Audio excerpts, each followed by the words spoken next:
It's that time of year again. Happy holidays, everyone. What's poppin', everyone? It's your boy Levi, and if you remember last year for my Christmas special, I did 12 things only Eternal Return veterans would remember to count down the 12 days of Christmas. This year, I'm back once again with 12 more things you might not remember. Number 12, remove food. We talked about the removal of curry foods last year, and starting off with remove food again, a plethora of food was removed for Eternal Return Early Access at the start of 1.0. Notable food that was removed were burgers, fried chicken, garlic ramen, and rum raisin bread. But how about some food that got removed way before 1.0? Way back in the day, we also had medications as a form of healing. It worked the exact same as food, but players could craft acupuncture needles with alcohol and needle to recover 800 health, and find adhesive bandages in airdrops and boxes to heal for 325 health. Herbal medicine could also be found in air supply boxes, or by combining oriental herb and turtle shell to heal for 650 health. Number 11, character reworks. In 1.0, a ton of characters underwent minor ability reworks. This was to help eliminate excess utility for characters that transition from primarily being played in solos to squads. Prior to the 1.0 rework, two characters in Eternal Return underwent some reworks to their core mechanics. The Fencer Fiora had a very different kit from when she was first released in Eternal Return. Fiora was primarily a crit character, where you actually wouldn't level up her Q until last. Her Q didn't have a tipping mechanic yet, and the cast time was too long, comboed with it being an amp skill for a crit character meant it was a loss of damage to use. Old Fiora primarily used W and E. Her E was more or less the same, being a resetting dash on connection, but slowed enemies when hit. Her W, similar to now, was a double slash, but instead of it being a skill shot, it was on the next basic attack. Fiora's ult just made her basic attacks deal more damage, and it cost SP, rather than the jabs it is now. If you toggled her ult on, it would stay on until you turned it off, or until you ran out of SP. The other character that received a rework was Kathy, albeit hers was a little bit smaller. The previous crit assassin had a lot of tools in her kit, including true damage when marking targets, dealing true damage and max HP damage when stacking her passive up to 5, and getting bonus critical strike damage against max stack targets. Abilities would stack her passive up to 2, and whenever she hit enemies with abilities, she also got a shield and a movement speed increase that went up to 18%. Critting would reduce the cooldown of this,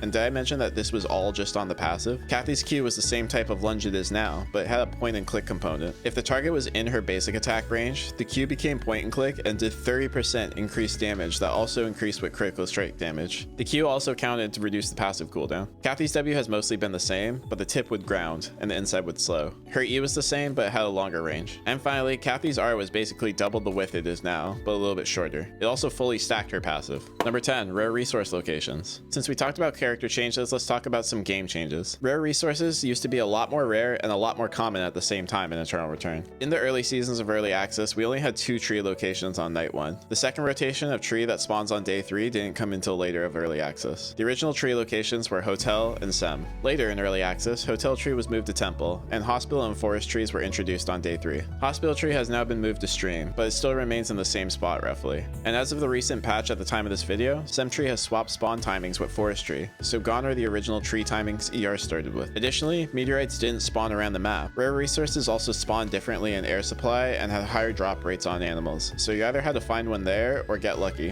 which is why it felt like there was more RNG items with less resource spawns. And as a bonus fun fact, falling meteorites didn't used to do lethal damage when standing under one when they were introduced. It was actually a strategy at one point that if your meteorite was free, you could stand under the meteorite and take some damage to help farm your defense mastery. Number 9, old map and animal locations. Eternal Return has split some of the large zones into 2. Gas station used to be a part of alley, fire and police station combined for avenue, stream was a part of pond, and warehouse was a part of dock. Even before the map changes, there were animal changes. Hordes and mutants hadn't been introduced yet, and for the bear changes, Alley used to have a bear where the Hyperloop gas station was. Temple's lower bear was near where the Tree of Life is currently and the Horde is. Beach only had 2 bears, and dock only had 2 bears. For the wolves, Hospital only had 1 set of wolves, Factory had a set of 2 wolves and an individual wolf, Hotel, Archery, and Alley also followed this weird 3-wolf pattern, and Cemetery only had 1 wolf. Number 8, animal mechanics. Oh, Levi, you talked about this last year. This is technically 11 things now. Yeah, whatever. I want to talk about it again because this one I didn't really elaborate on last year. But that's not in the Christmas spirit. Shut up. I don't care. I don't even celebrate Christmas anyways. Animal RNG used to work differently. Continuing with the theme of the early seasons of Eternal Return, you used to be able to find rare resources on the first instance of wolves and bears. Currently, the first spawn of wolves and bears will never drop RNG items to avoid snowballing too hard in the early game. This is a very good change to stop players from taking over the game at the start. Builds were optimized behind this mechanic flagpole. Some notable builds at this time were Lead Island finishing in Beach to find Mithril Shield, Kathy finishing in Hospital and rounding the pond for frag, and it wasn't uncommon to see a Luke with Monkey King bar before he even finished his build. Also, the overlay that we have now for animals didn't exist. Animal timers had to be tracked mentally, and the only indicator of if the animal was going to spawn soon was a little symbol that lit up brighter on the spot, and you had to make a judgment call. And just a final add-on so it's not all repeat information. Immortal Soul Black Survival, the game Eternal Return is based on, actually had gorillas as one of the animal spawns in their game. Hopefully at some point we get like a mini boss type of thing like Alpha and Omega with gorillas. I personally would like to see a spawn counteracting Omega, or even on day 4 between Omega and Wick. I think it'd be super cool to have a gorilla spawn with like a strong gorilla enraged by VF. I think you can make it half android, half gorilla, and have it drop a tactical skill, or maybe multiple tactical skills for your team. Number 7, item changes. That one was a bit long, so let's talk about some item changes. Some items currently in Eternal Return have been in the game for years, but just rebranded as different names, and some have been removed altogether. The most notable item removal was the removal of accessories in 1.0. Previously, we had 6 slots for items, with the final slot containing an accessory that skipped the purple rank, ending in blue, and being upgraded to gold. Radar is one of the most notable examples of item changes. Gold items in Eternal Return are items that need a rare resource as part of their component, but this wasn't always the case. Radar used to be a gold item despite not having a rare resource, as well as EOD boots and the Mistletoe rapier weapon. Nothing like opening up a legendary air supply and getting a radar or EOD boots in it.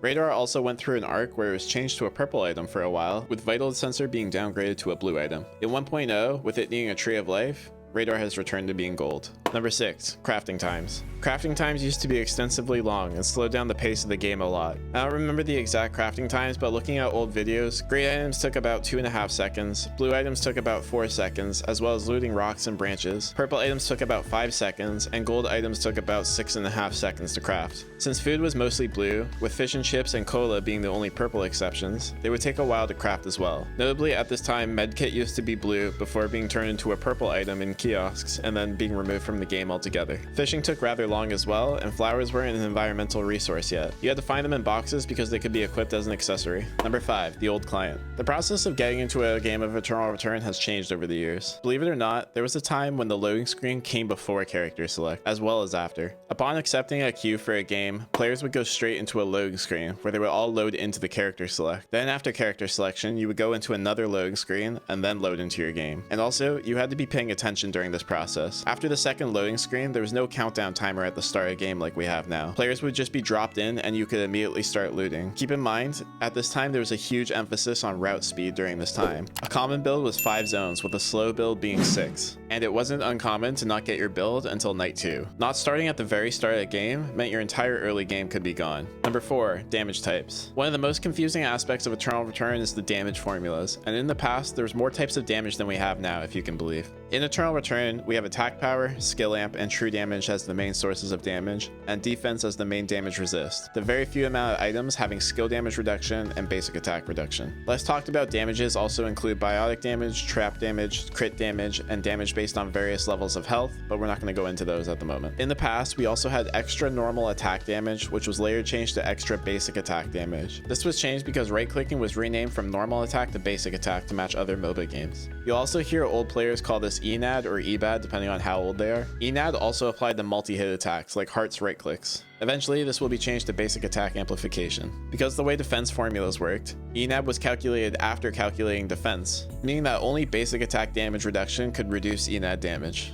And those items at the time were super rare. Similarly, skill damage was split as well. In old Eternal Return, the skill amplification we know now was called percent amp, and similar to ENAD or EBAD, it had an extra skill damage counterpart. Percent skill amp applied to a percentage of damage that increased your base damage of a skill. Meaning if you had high base totals, you'd want to build percent amp. This damage was reduced by defense and skill damage reduction stats. Extra skill amp damage, or commonly known at the time as flat amp, was extra damage to the modifier of your base total. This was better on characters with lower base totals, but more repetitive spamming skills, and was the reason why some characters had both AP builds and amp builds. This damage was also applied to multi-hits similarly to ENAD, but for spells. And as you might have guessed, it was also calculated after the defense totals, meaning it could only be reduced by skill damage reduction items, which were way more common compared to their basic attack counterpart. Number 3, third parties. Alright, that was a lot to take in, so let's dive into something simpler, third parties. Everyone who's played Eternal Return at some point has experienced an unfortunate third party, whether it's missing out on a kill or getting wiped because of it. While still in the game, Noble Neuron has has made a ton of progress reducing third parties so that they happen less. In Eternal Return, any action that involves your character doing something makes noise. This can be crafting, cooking, hunting animals, anything. It will cause a little red ping on the map, alerting players nearby that you're there. The only thing that doesn't cause this ping are calling in items through your remote drone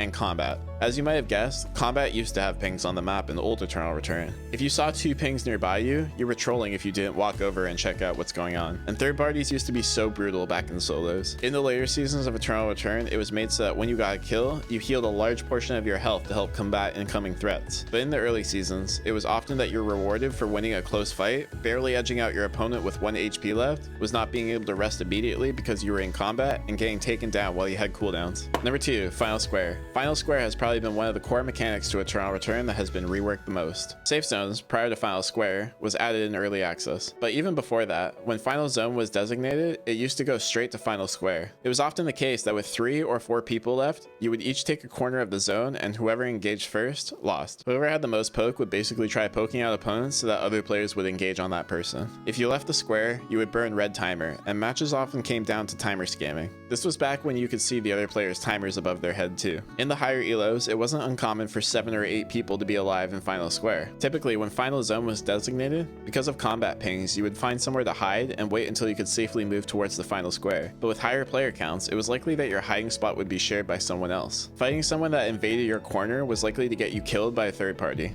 but not attacking them would get you banned for teaming. It left players in a tough spot where they were forced to make the wrong play to avoid getting their account banned. And finally, number 1, team mode reviving and characters. With squads being the main game mode of Eternal Return 1.0, I wanted to talk about the evolution of squads in the past. This is by far the most polished version of squads that we've ever had, and the game has come a long way. Because the game itself is also very different, I'm only going to talk about the difference in squads. The first iteration of team modes, from what I can remember, you could actually have 2 of the same characters on a team. I think this was just a trial thing for a period of time and not how it actually would work, but I would love for it to come back as like an April Fool's cue. Think of it like a one-for-all mode, where each squad had to play the same character, and you had different squads of 3 running throughout the game. Now, those of you that know me know I didn't play a single ranked team modes game in entirety of early access, but I did on occasion try squads to get my IRL friends into the game in normals matches. From what I remember, old squads used to not have a revive mechanic, so like solos, if a teammate got out, they were fully dead, and you'd have to play the rest of the game without them. They would still go down, and if they survived, you could bring them back up. But once they were full dead, you basically became a rat. Because of this, grouping up with your team after you have built your weapon was a common tactic. No waiting to your base build, just spiking off weapon. The next iteration of squads I can remember was the regen cuff era.